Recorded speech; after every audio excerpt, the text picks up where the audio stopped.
Magandang umaga sa ating lahat. Ngayon ay March 31, 2024 at narito ang update sa bagay ng panahon. Patuloy pa rin umiiral ang easterlies o yung mainit na hangin mula sa dagat Pasipiko dito sa bahagi ng Southern Luzon, Visayas at Mindanao. Kung saan ngayong araw ay makaranas nga tayo ng bahagyang maulap hanggang sa maulap na kalangitan. Magiging mainit na panahon pa rin yung mararanasan natin lalong-lalo na sa tanghali at meron lamang tayong mga chance pa din ng mga isolated na mga pagulan dulot yan ng mga localized thunderstorms. At sa kasalukuyan ay wala tayong minomonitor or namamataan pa na sama ng panahon na maaaring makaapekto dito sa ating bansa.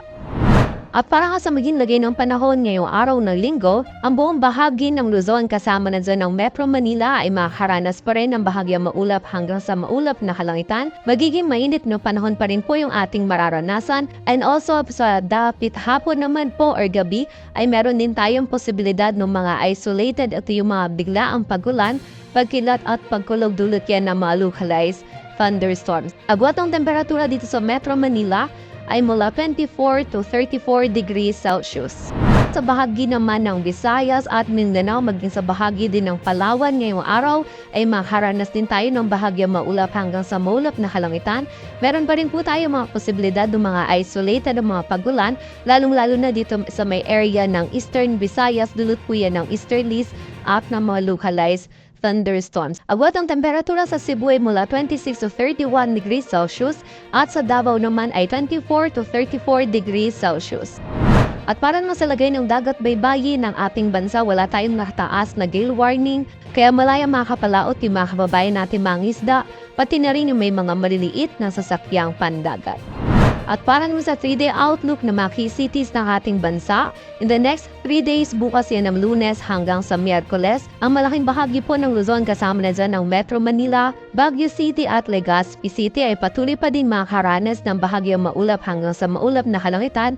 Mainit na panahon pa rin yung ating mararanasan.